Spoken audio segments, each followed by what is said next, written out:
क्यों टिकट मांगला जो हम आवाज पैसा दे देंगे। बिहारी चावल करला पर है बोला बिहारी के बाबू शान है काम अच्छा है कि नहीं टेंट वाला भाई आई दादा होइला पैसा ना भैया जाना तारा मेरा तो एक है पैसा नहीं जाना एगो लड़की आके जाना तारा नेपाल में हई नवन परासी गांव में आके कहते बाबू हई का समय नहीं झूठ मूठ के टांग देले बड़ा तो बता ऐसे बनिए ले हई टांग ना बाबू एमे तो मछर ना इनका समय में का हो तो हमर चोपवा लगा ना दो बाबू तोर चोप ढेर मोटे बा आ जाई तो गिरी ना जल्दी हवा बहुत वही तो इहो तो परेशानी देखना पड़ेगा ना बाबू तो लगा दे हमरे चोप चल जाई औरतिया बहुत चलेगा कैसे किया रे ओठ को सब सूरी गल हो गुलाबी किया रे अख मोए खाना भइल पोजीशन में बाबू पोजीशन में खाली की ओठ को सब सूरी गल हो गुलाबी किया रे अख मोए खाना भइल किया रे टेंट वाला भाई में घंटा डलाई रे हरे किसल बनवे जे समियाना बाती हम कैसे हमें किया रे ओठे का सब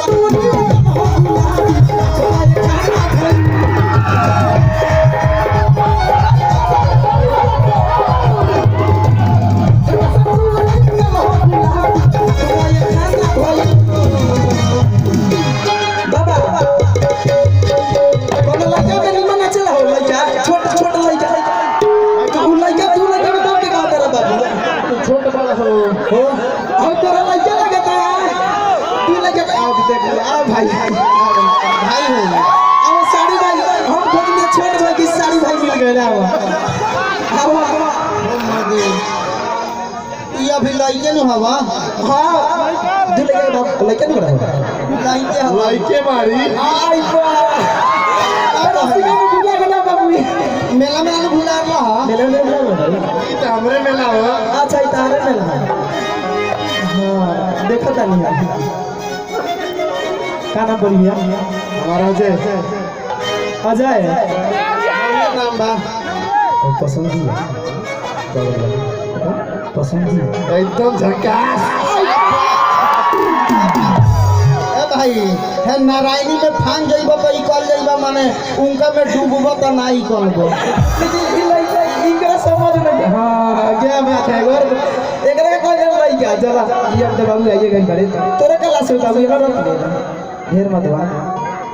डांस तो होते भाई एकदम झकास पोजीशन पर हम देखा बाबू में आगे करे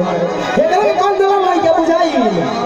अच्छा बाबू का नाम का बोली युवराज हरिजन का युवराज हरिजन नहीं जाते बाबू क्या करेला क्या करते हो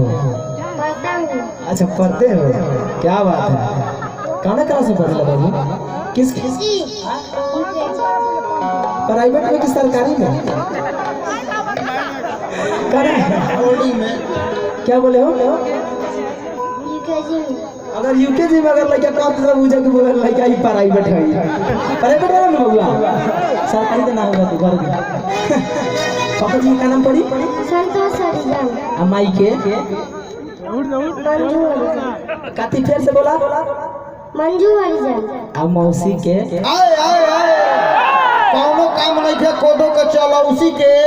आ सौसे देहे लगबो खजुआवे खौसी के आ हमरा तो बुझाते नहीं थे काहे तू बेसुरा नाम पूछत रे ओकरा मौसी के बाबू का नाम पूछता नहीं एकरा मौसी के बुझाई ना कुछ मेरा आपस का मामला है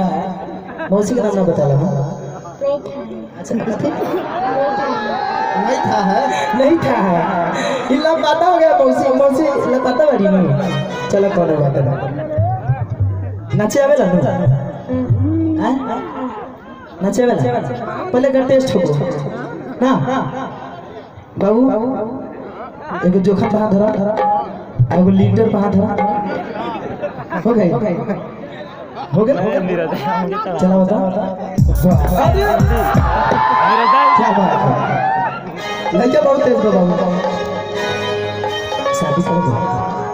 हम कहीं शादी करोगे बोलो शादी करेंगे पागल है क्या फ्री में मिला नहीं मिलेगा बाबू बीहे करने हो बीहे करने कर देना छोड़ दो अहिले सानो भएर बिहे चाहिँ आवश्यकता छैन हेलो शादी करोगे ना शादी करना है शादी करो पक्का शादी करके खिलाएगा ना जी खाना चाहिए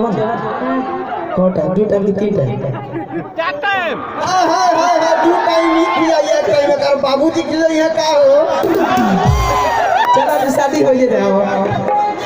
हाथ पकड़ो हाथ पकड़ना ना तुम मार हाथ पकड़ हाथ निमन से पकड़ो हाथ ये लगा कहते कि आई लव यू देखिए रे बाबू 25,000 वोल्ट पर बड़का बड़ी लाइन का ट्रेन चलेला आई 32,000 ही हो संभार के जमार दी झटका तो फिर संभारो में ना आईबो तोरे का ख्याल बा आई लव यू टू बोल रहा सेम टू यू अरे ई खतिया सेम तू सेम तुरे जाओ ये तो आपको मैं सेम देगा सामने करवा लो कह दो कि I love you too I love you हां तेरी के पास भाई ना आई का बाबू डांस आवेला चलाओ मैं क्या बताओ तो बाबू कैसे ठिया रे ओठे को सतुरी गलह गुलाबी ठिया रे अख मोए खाना भई पकड़ो ऐसे डांस करना साथ में कैसे ठिया रे टिकटे वाला भाई अब घंटा तो ऐसा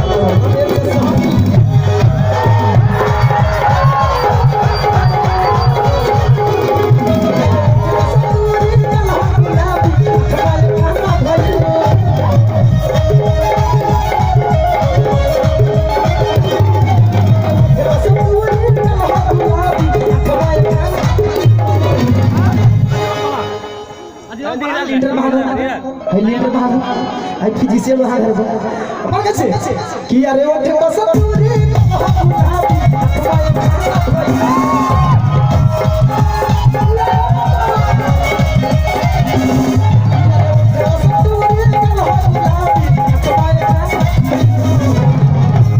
कि यार टेटे वाला भाई लोग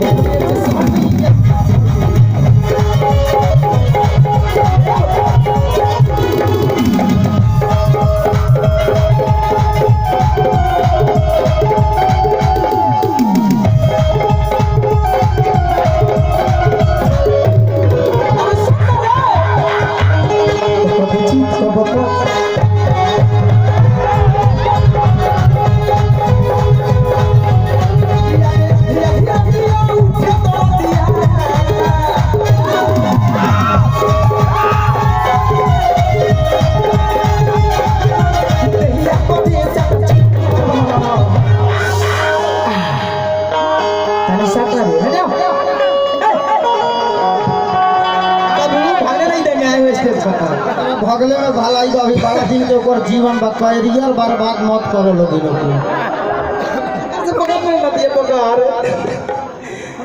लगा तो बाबू 60 हो गए अगर बैठा नहीं एकरा मतलब नहीं के दोसर ले जाए